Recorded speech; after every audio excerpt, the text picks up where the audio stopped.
saya belum pernah melakukan resaksi. Baru kali ini saya terus terang saya 3 kali meninggal. Yang terakhir itu kesetrum listrik 350.000 watt. Jadi seluruh anggota tubuh ini sudah kering kosong. Bahkan asap itu sudah keluar dari mulut, telinga. Itu udah bau daging langit. Ya. Itu yang terakhir. Yang pertama itu waktu kecil saya meninggal udah dibungkus. Setelah itu orang tua saya menangis. Terus saya hidup kembali. Hidup kembali, perasaan saya itu ada yang megang saya.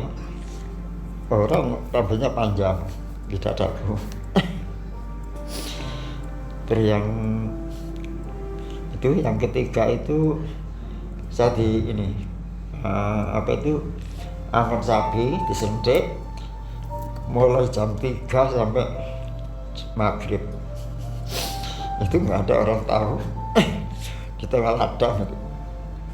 Habis itu kakak saya nyari saya kok nggak ada gitu. Sapi kok pulang sendiri. Habis itu itu dicari terus sama kakak saya sampai jam 7 mungkin. Itu belum ketemu. Nah, akhirnya saya pulang sendiri. Tanyain, kok kita kok sapi nyembelih dewe. Nah, nggak tahu saya ini udah apa gitu, apa semaput apa nggak tahu ya di jalan tuh. Habis itu yang keempat itu kesetrum. Ini masih ada bukti. Jadi kepala, terus ini lutut ini kanan kiri luka. Itu jatuh itu 5,5 meter kepala saya dulu. Pada waktu kesetrum itu dadaku ini ada yang nangkap, yaitu wajahnya nggak kelihatan, hanya rambut yang kelihatan, rambut dan kaki yang kelihatan. Orang besar tinggi, saya nggak tahu siapa itu. Itu saya itu udah meninggal di atas, berdiri ya. Pada umumnya orang kalau jatuh itu kan langsung plek gitu. Lo itu enggak, jatuhnya gini pelan-pelan. Habis itu jatuh kepala dia dulu. Nah, sampai sekarang ini masih coba luka ini. Katanya direktur saya ini sudah meninggal. Terus profesor ini rumah sakit Wijaya Wiyung sudah mengatakan bahwa saya sudah meninggal. Jadi orang sekantor itu datang ke rumah sakit Wiyung, habis itu ya itu dikatakan bahwa orang ini tunggal udah pulang semua orang kantor itu. Berapa bis itu, 2 bis yang datang ke rumah sakit Wiyung itu. Habis itu pulang, saya masih terlantar di rumah sakit waktu itu. Itu istri saya masih kerja di pasar Atum. Habis itu ditelepon pulang terus langsung menuju ke Wijaya itu. Katanya itu saya sendiri nggak tahu itu, iya, karena sudah nggak tahu, sudah karuan. Werpak itu udah kebakar semua. Werpak itu kebakar. Akhirnya itu berapa hari gitu saya sudah sadar. Nah, jari kak saya ini gini, jari ini goyang-goyang. Akhirnya profesinya orang ini kok ada sisa gitu. Terus itu berapa minggu, 1 minggu saya sudah bisa suruh pulang. 1 minggu. Sebetulnya sama dokter nggak boleh pulang dulu kecuali belum belum kering semua gitu. Jadi kaki itu masih bengkak semua. Jadi orang kantor itu udah nggak tahu gimana itu. Orang kantor yang anak buah saya terus nggak tahu pacar semua ya. Saya tinggal itu. Ya cukup sekian kesaksian saya. Terima kasih semuanya.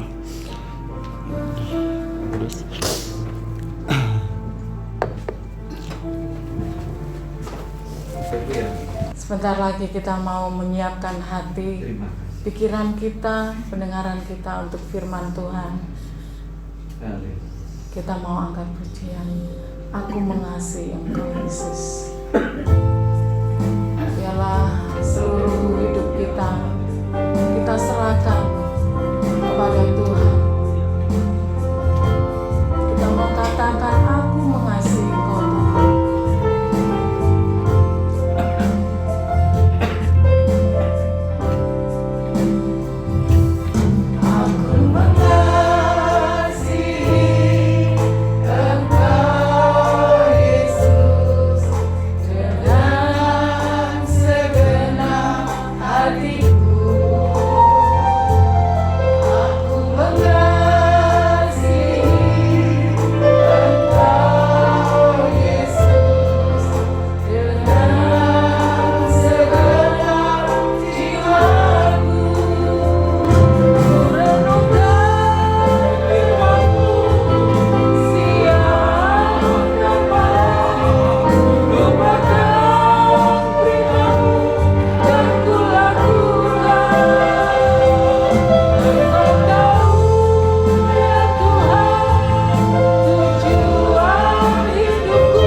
Mari kita bersatu dalam doa.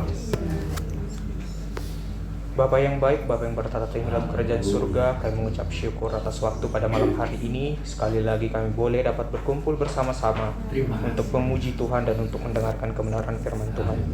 Sebentar kami akan mendengarkan firman Tuhan, pimpinlah hamba-Mu yang akan menyampaikan. Kiranya boleh menjadi berkat bagi kami pribadi lebih pribadi. Dalam nama Tuhan Yesus kami bersatu dalam doa. Amin. Amin. Selamat malam Bapak Ibu yang terkasih. Selamat malam. Puji Tuhan karena saya masih bisa diberikan kesempatan sekali lagi untuk melayani di wilayah Tengger ini. Teringat dulu waktu pertama sekali saya melayani di sini adalah waktu saya baru-baru dipercaya untuk melayani di Gereja Isa Al-Masih Surabaya, dan sekarang memasuki minggu-minggu terakhir pelayanan saya mengucap syukur karena saya juga masih bisa kembali ke tempat ini sekali lagi. Firman Tuhan yang menjadi renungan kita pada malam hari ini terambil dari Pengkhotbah pasalnya yang ke-12, ayatnya yang ke-17 hingga ayat yang ke-18. Pengkhotbah pasal yang ke-12, Pengkhotbah pasal 1, ayatnya yang ke-12 hingga ayatnya yang ke-18. Sekali lagi, Pengkhotbah pasal 1, ayat 12 hingga ayatnya yang ke-18. Saya mengajak Bapak Ibu, Saudara-saudari untuk membacanya secara bergantian. Saya akan membacakan ayat yang genap dan Bapak Ibu Saudara-saudari akan membacakan ayat yang genap. Saya mulai dari ayat 12. Aku, pengkhotbah, adalah raja atas Israel di Yerusalem. Aku membulatkan hatiku untuk berbesar dan dipilih dengan hikmat segala yang terjadi di bawah langit. Itu pekerjaan yang menyusahkan yang diberikan Allah kepada anak-anak manusia untuk melelahkan diri. Aku telah melihat segala perbuatan yang dilakukan orang di bawah matahari. Tetapi lihatlah, segala sesuatu adalah kesia-siaan dan usaha menjaring angin. Yang kokoh tak dapat diluruskan dan yang tidak ada tak dapat dihitung. Aku berkata dalam hati, lihatlah, aku telah memperbesar dan menambah hikmat lebih daripada semua orang yang memerintah atas Yerusalem sebelum aku. Dan hatiku telah memperoleh banyak hikmat dan pengetahuan. Aku telah membulatkan hatiku untuk memahami hikmat dan pengetahuan, kebodohan dan kebenaran. Tetapi aku menyadari bahwa hal itu Karena di dalam banyak hikmat ada banyak susah hati, dan siapa memperbanyak pengetahuan memperbanyak kesedihan. Demikianlah firman Tuhan. Berbahagialah bagi kita yang mendengarkan firman Tuhan serta menyimpannya segalanya di dalam hati kita. Ya, Bapak Ibu, saudara-saudari yang terkasih, apa sih yang dikejar oleh manusia selama masa hidupnya di dunia? Kalau kita coba berpikir-pikir, kita mungkin menemukan jawaban bahwa setiap dari kita pasti melakukan sesuatu itu karena memiliki sebuah tujuan yang ingin kita capai. Bahkan mungkin jikalau tujuan kita itu adalah sebuah tujuan yang bersifat negatif, kita pasti tetap berusaha melakukannya. Dan terkadang manusia juga berusaha untuk melakukan sesuatu itu karena mengharapkan imbalan. Misalnya saja memperoleh jabatan, mendapat pengakuan daripada orang lain, dan bahkan tidak jarang kita melakukan sesuatu hanya untuk memperoleh kepuasan semata. Kita rela mengorbankan waktu, mengorbankan tenaga untuk memperoleh hal tersebut. Namun bagaimana apabila ternyata apa yang sudah kita kerjakan dengan susah payah itu adalah sebuah kesia-siaan belaka? Sebenarnya apa itu sia-sia? Dan bagaimana melakukan sesuatu? Dan bagaimana menghindari melakukan sesuatu yang sia-sia?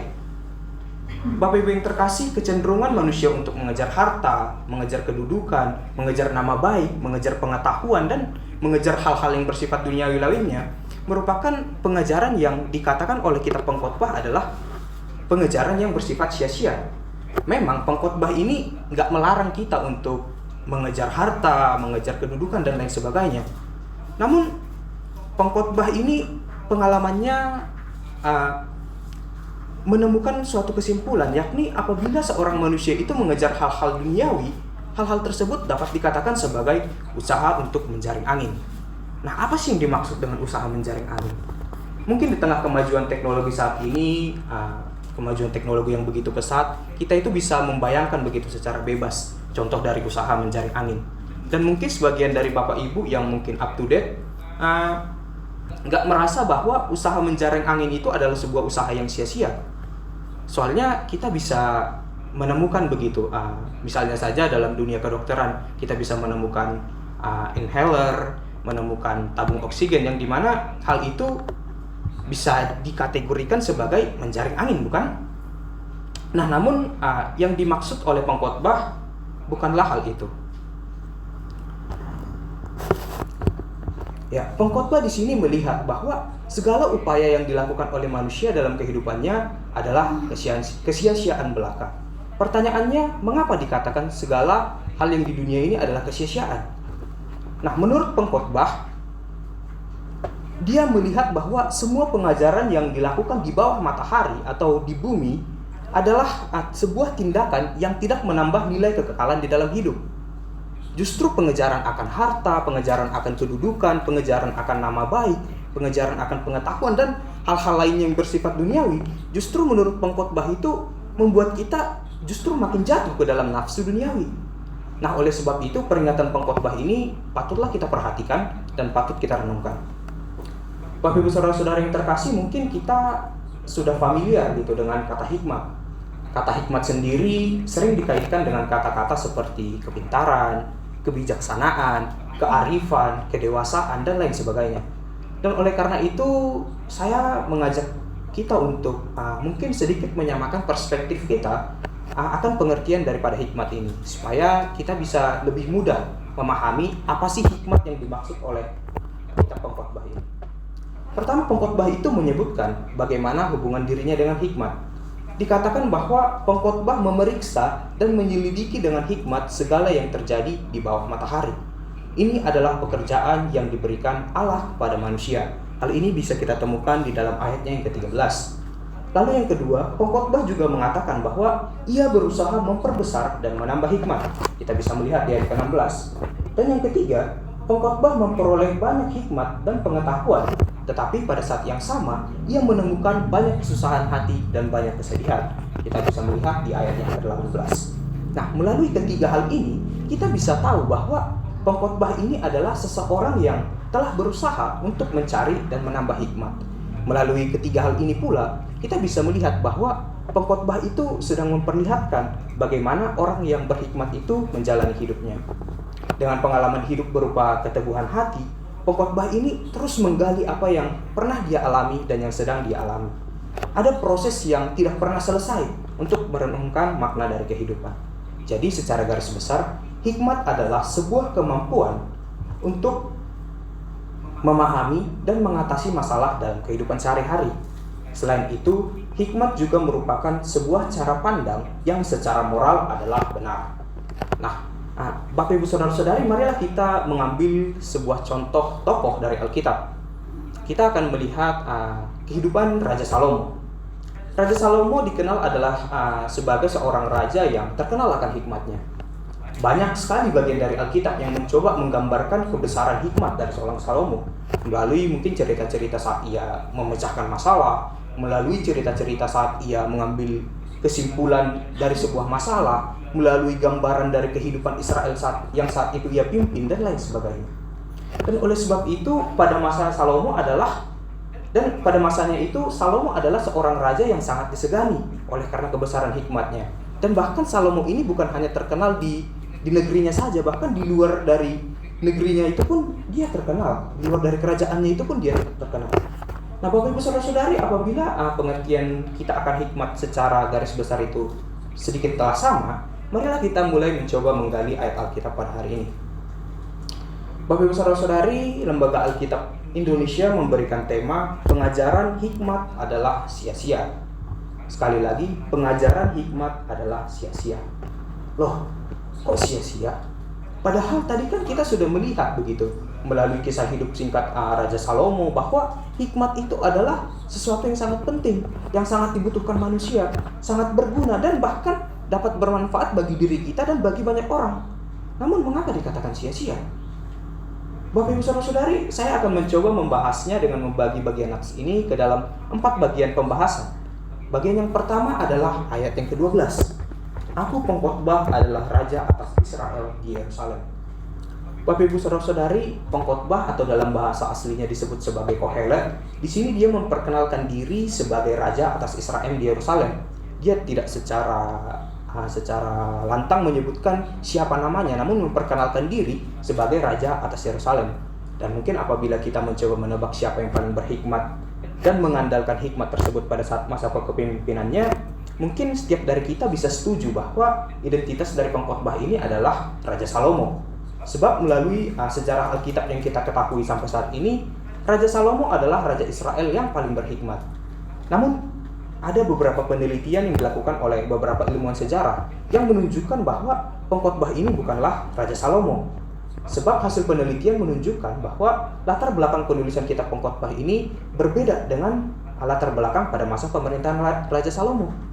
Latar belakang yang dimaksud misalnya adalah gaya bahasa yang dipakai, gaya penulisan, dan lain sebagainya. Nah, alasan lainnya adalah apabila memang penulisnya adalah Raja Salomo, mengapa ia tidak memperkenalkan dirinya langsung begitu sebagai Raja Salomo? Kan lebih simpel, lebih gampang, dan lebih mudah dimengerti. Ya, mungkin saya pikir Bapak Ibu Saudara-saudari di sini mungkin penasaran dan sedikit kebingungan mengapa penulis kitab ini tidak menyebutkan namanya secara langsung begitu. Dan saya juga sebenarnya secara pribadi cukup penasaran siapa sebenarnya yang menjadi penulis dari kitab pengkhotbah ini. Namun Bapak Ibu Saudara-saudari, saya percaya kita itu boleh memiliki argumen yang berbeda-beda dalam memandang firman Tuhan begitu. Sebab menurut saya siapapun penulisnya yang kita anggap penulisnya ini meskipun berbeda-beda, hal itu bukanlah sebuah hal yang salah. Memang sampai saat ini penulisnya masihlah anonimus atau masih misterius begitu. Sebab belum dijelaskan secara spesifik oleh Alkitab. Selain itu, saya juga percaya bahwa fokus utama yang ingin ditekankan oleh kitab pengkhotbah ini adalah isinya, adalah pengajarannya, bukan tentang siapa penulis. Nah, lalu kita akan masuk ke bagian kedua. Bagian kedua kita akan memperhatikan ayat ke-13 sampai ayat 15. Bapak Ibu Saudara-saudari bisa membacanya secara pribadi. Pada bagian ini pengkhotbah itu menekankan bahwa aku membulatkan hatiku dan aku menyelidiki dengan hikmat. Serta dalam ayat ke-14 pengkhotbah itu juga mengatakan, aku telah melihat segala perbuatan yang dilakukan orang di bawah matahari. Nah, pengkhotbah ini akhirnya menyimpulkan bahwa segala sesuatu adalah kesia-siaan. Bagian ini adalah bagian di mana kita mencoba melihat point of view atau sudut pandang dari sang pengkhotbah. Bapak Ibu Saudara-saudari, saat kita mendengar atau membaca kalimat menyelidiki dengan hikmat dan melihat segala perbuatan di bawah matahari, apa sih yang terlintas dalam benak kita? Saya pribadi awalnya berpikir begitu. Bagaimana si pengkhotbah ini yang tadi katanya adalah seorang raja begitu, dapat memberikan waktunya untuk menyelidiki dan melihat orang-orang lain di tengah kesibukannya memimpin suatu kerajaan? Apakah mungkin ia setiap hari begitu pergi keluar kerajaannya untuk memperhatikan orang-orang yang sedang bekerja, orang-orang yang sedang mencukupi kehidupannya dengan misalnya bertani, beternak dan lain sebagainya? Ataukah ruang lingkup orang yang dimaksudkan oleh pengkhotbah ini adalah orang-orang yang di sekitarnya saja? Bukankah itu berarti pengkhotbah ini adalah raja yang memiliki sebuah sudut pandang yang sempit? Atau istilahnya seperti katak di dalam tempurung. Siapa dan apa sih yang sebenarnya diselidiki dan dilihat oleh pengkhotbah ini? Setelah saya mencoba menggumuli hal ini beberapa waktu dan membaca beberapa jurnal ilmiah, saya menyimpulkan bahwa pengkhotbah ini menyelidiki dan melihat dirinya sendiri. Pengkhotbah berkata bahwa ia menyelidiki dengan hikmat, dan sebagaimana yang sudah kita gali bersama di awal tadi, pengkhotbah sendiri adalah orang yang paling berhikmat, dan oleh karena itu adalah suatu hal yang wajar apabila ia menyelidiki dirinya sendiri. Selain itu, menyelidiki segala sesuatu yang terjadi di bawah langit, mungkin kita pasti setuju bahwa orang yang paling tahu apa yang terjadi di bawah langit itu tidak lain adalah raja. Sebab biasanya segala hal yang penting, masalah-masalah yang penting itu akan sampai kepada telinga raja.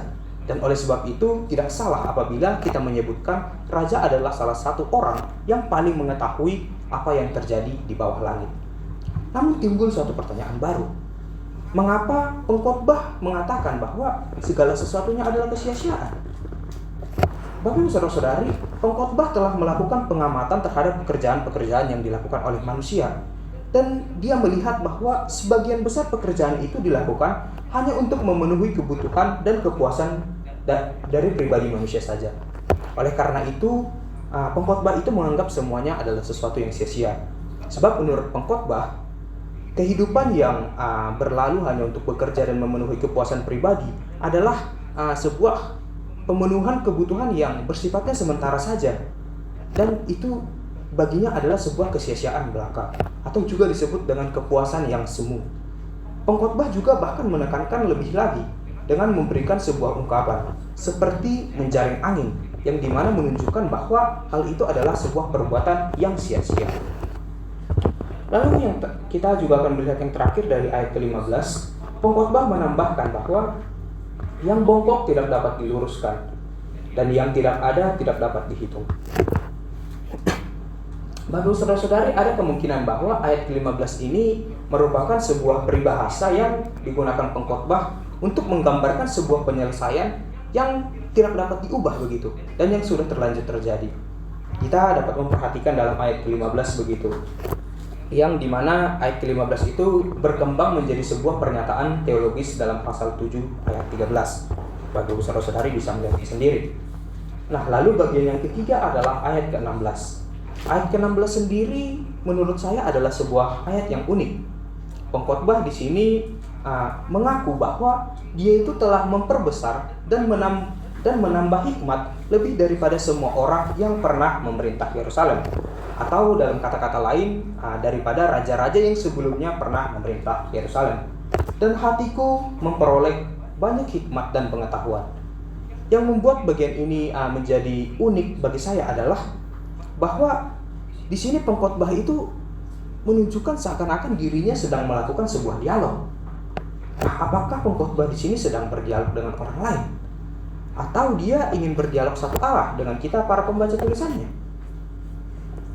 Ternyata pada saat itu pengkhotbah memang benar-benar sedang berdialog. Itu adalah sebuah bentuk dialog antara seseorang dengan hatinya, atau dalam kata lain berdialog dengan dirinya sendiri. Yang dimana hal ini sendiri merupakan bentuk yang biasa terdapat dalam sastra kuno. Misalnya dalam sastra kuno Mesir yang menyebutkan dialog antara seseorang dengan jiwanya. Bagian yang keempat dan yang terakhir adalah ayat 17 dan ayat ke-18. Mungkin Bapak Ibu Saudara-saudari paham gitu atau bahkan familiar dengan istilah semakin banyak yang kita tahu, semakin banyak pula yang tidak kita tahu. Bagi saya hal ini dapat membantu saya menggambarkan makna yang ingin pengkhotbah sampaikan di sini. Dalam ayat ke-17, pengkhotbah itu sekali lagi ingin menekankan bahwa ia telah membulatkan hatinya untuk memahami hikmat dan pengetahuan. Namun kali ini ia juga menambahkan kata kebodohan dan kata kebebalan. Bagi saya ini bukanlah suatu hal yang aneh begitu, sebab kata-kata dia di atas adalah sebuah pasangan kata-kata yang bagi saya kata-kata ini merupakan sebuah bentuk manifestasi dari banyaknya pergumulan yang pengkhotbah ini sudah jalani dan hadapi. Dan dari sini kita juga dapat melihat kesimpulan dari pengkhotbah, yakni berhikmat sama dengan berpengetahuan, sama dengan bodoh, dan sama dengan bebal. Sekali lagi, berhikmat sama dengan berpengetahuan, sama dengan bodoh, sama dengan bebal. Mungkin ini cukup berbeda begitu dengan bagian Alkitab Perjanjian Lama lainnya. Sebab biasanya kata berhikmat dan kata bodoh adalah dua kata yang saling berlawanan. Namun di sini kita bisa melihat bahwa pengkhotbah menganggap semuanya itu sama. Sama dalam artian bahwa pengkhotbah menemukan sebuah kenyataan bahwa baik orang yang berhikmat, berpengetahuan, orang yang bodoh, dan orang yang bebal akan memiliki nasib yang sama, yakni mereka akan sama-sama mati dan meninggalkan semuanya itu. Bahkan ada suatu jurnal ilmiah yang menyebutkan bahwa ini juga merupakan jeritan hati si pengkhotbah pada masa tuanya. Bapak Ibu saudara-saudari, pengkhotbah akhirnya menyimpulkan bahwa kehidupan manusia ini akan berlalu dengan sia-sia. Pengkhotbah menyadari bahwa apabila seseorang hanya melihat dan mengejar apa yang nampak di mata saja, maka orang tersebut hanya akan memperoleh sebuah kepuasan yang semu, dan kehidupan mereka akan berlalu tanpa memiliki arti. Nah, arti yang dimaksud, inilah yang dimaksud oleh pengkhotbah dengan suatu kesia-siaan. Oleh karena itu, kita perlu mengingat Tuhan dan melakukan segala pekerjaan kita demi kemuliaan Tuhan. Dengan demikian, maka kita niscaya akan memperoleh kebahagiaan yang abadi. Pengkhotbah 12 ayat 1 mengatakan, "Ingatlah akan penciptamu pada masa mudamu, sebelum tiba hari-hari yang kau katakan tidak ada kesenangan bagiku di dalamnya." Pengalaman pengkhotbah menantang kita untuk sungguh-sungguh menjalani hidup yang merupakan anugerah daripada Tuhan, agar setiap dari kita memperoleh hikmat yang sesungguhnya. Hal ini tentu bukan karena keinginan kita, melainkan karena kehendak Tuhan. Dan oleh karena itu, Bapak Ibu saudara-saudari, marilah kita memohon ampun, marilah kita belajar berdiam diri, dan marilah kita belajar untuk mendengarkan firman Tuhan. Marilah kita mencoba menjalani hidup yang bertanggung jawab dan mencoba menikmati segala proses yang kita jumpai di dalamnya, baik itu sebuah proses yang menyusahkan maupun proses yang mungkin menyedihkan hati kita. Amin firman Tuhan pada malam hari ini. Mari kita satukan hati kita, kita tundukkan kepala, kita bersatu dalam doa. Allah Bapa kami yang bertata tinggi dalam kerjaan surga, kami mengucap syukur karena kami telah mendengarkan sebagian daripada isi firman-Mu. Kiranya berikanlah kepada setiap dari kami hikmat dan kebijaksanaan, sehingga firman-Mu boleh berakar, bertumbuh dan berbuah dalam kehidupan kami masing-masing ya Bapa. Sebentar ya Bapa, kami akan kembali ke dalam aktivitas kami masing-masing. Pimpinlah kami agar apa yang kami kerjakan hanya untuk memuliakan-Mu saja. Dalam nama Tuhan Yesus kami bersatu dalam doa. Amin. Bagi Kristus.